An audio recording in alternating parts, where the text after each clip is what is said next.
எல்லோருக்கும் வணக்கம். நாங்களும் காடு வாங்கும் போது கண்டிஷன் இல்ல அப்படின்னு சொன்னாங்க. அதை நம்பி நாங்களும் விவசாயம் செய்யணும்னு ஆசை. நான் பிகாம் முடிச்சிருக்கேன்.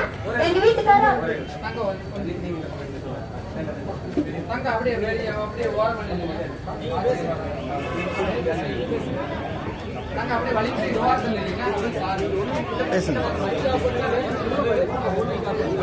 நாங்க ஈரோட்டுல இருந்தோம். டவுன் கிளர் தான் இருந்தோம். இங்க ஒரு 6 வருஷம் ஆகுது. நிலம் வாங்கும் போது கண்டிஷன் இல்ல அப்படின்னு சொன்னாங்க.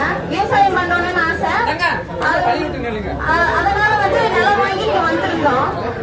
இப்ப லோன் கேட்கும் போது பயிர் கடன் கேட்கும் போது கண்டிஷன் சொல்லிட்டாங்க. அதை வச்சு பயிர் கடன் வாங்க முடியல.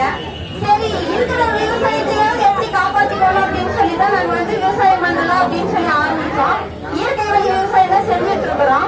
இப்ப செஞ்சுட்டு இருக்கும் போது என்ன ஆகுதுன்னா மன வழிகளோட ஆதிக்கம் அதிகமாயிருச்சு. அதையும் மீறி நாங்க விவசாயம் செஞ்சு விளைபொருட்களை கொண்டு போய் விற்கும் போது விவசாயிகள் ரொம்ப கேவலமா நினைக்கிற மாதிரி அழகு பொருளுக்கு உண்டான மதிப்பை கூட விவசாயிகள் வாங்குற காய்கறி விற்கிற காய்கறிகளுக்கு கூட கிடைக்க மாட்டேங்குது. அப்படி இருக்கும்போது எந்த விவசாயி விவசாயம் செய்யணும், விவசாயி வாழணும் அப்படின்னு நாம எப்படி நினைக்க முடியும்? ஆனா இது எனக்கு கேவலமா இருக்குது. இப்படி ஒரு கூட்டமா கூடி நம்ம உரிமையை கேட்கறோமே அப்படின்னு சொல்லிட்டு நாம சாப்பிடுற நம்ம விளைவிக்கிற பொருள் வாங்கி சாப்பிடுற அவங்களுக்கு இருக்கிற அக்கறை நாம ஏன் இவ்வளவு கஷ்டப்பட்டு நம்ம விவசாயம் நம்ம நிலத்துக்காக போட வேண்டியதுதான் இருக்குது. நாம கேவலமா இருக்குது. படிக்கிற பசங்களை எல்லாம் கூட்டிட்டு நம்ம விவசாயத்துக்காக நம்ம நிலத்தை வாங்கணும். நமக்கு நிலை இல்லை அப்படிங்கிற பட்சத்துல நாம எதுக்காக விவசாயம் செய்யணும்? யார் வாழ்றதுக்காக நாம விவசாயம் செஞ்சுட்டு இருக்கிறோம்? நாம நல்லா இருப்பாங்கக்காவா? நாம நல்லா இருந்தோம் அப்படின்னா மத்தவங்களும் நல்லா இருப்பாங்க தானே? அப்ப விவசாயிகளுக்கு தேவையான உரிமையை கொடுக்கறதுக்கு எதுக்கு இந்த அரசாங்கம் இவ்வளவு நம்மளை கஷ்டப்படுத்திட்டு இருக்கிறாங்க? நமக்கு தேவையான உரிமையை நாம கேட்கணுங்கிறது இல்ல. இந்த விவசாயிகளுக்கு தேவையான உரிமையை அரசாங்கமே நாம கேட்காம கொடுத்துருந்துருக்கணும்.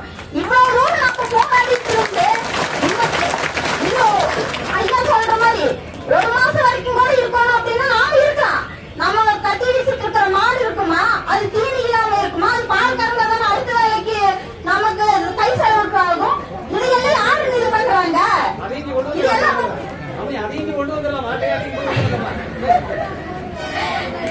இதையெல்லாம் நமக்கு கொடுக்கணும் அப்படின்னா நம்ம கேட்காமயே செஞ்சிருந்துருக்கணும். இத்தனை தடவை நம்ம மனு கொடுத்து ஆதியை போட்டு எல்லாம் பண்ணியுமே நாங்க குழந்தைங்க எல்லாத்தையும் அது மதியம்